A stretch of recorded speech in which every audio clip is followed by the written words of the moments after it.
আজকে যে 2000 টাকা ইনকাম করে, আমরা চাই এমন পলিসি নিতে, আমরা চাই এমন পদক্ষেপ নিতে যার মাধ্যমে তার ইনকামটা ডবল হবে। যদি 2000 হয় 4-5 হাজার আগামী কয়েক মাসে বা 2-4 বছরের মধ্যে যাতে তার ইনকামটা ডবল হয়। অনেকে আছেন আত্মীয় স্বজন বিদেশে আছে, কার কার আত্মীয় স্বজন বিদেশে তুলেন তো, হাত তুলেন তো।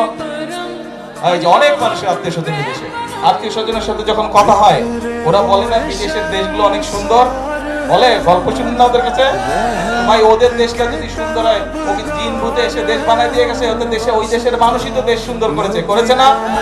ওদের তো জিন এসে দেশ সুন্দর করেনি, ওই দেশের মানুষই তো ওদের দেশকে গড়ে তুলেছে, তাই তো? ওরা পারলে তাহলে আমরা কেন পারবো না? আমরাও ইনশাল্লাহ পারবো। এই দেশের মানুষই 71 সালে যুদ্ধ করে এই দেশ স্বাধীন করেছিল। এই দেশের মানুষই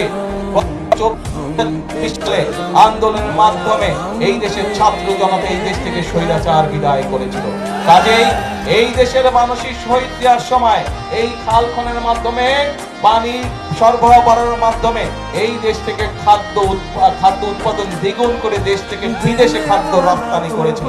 তাহলে কৃষকের উপকার করা। আমাদের রাজনীতি হচ্ছে মা বোনদেরকে স্বাবলম্বী করে তোলা।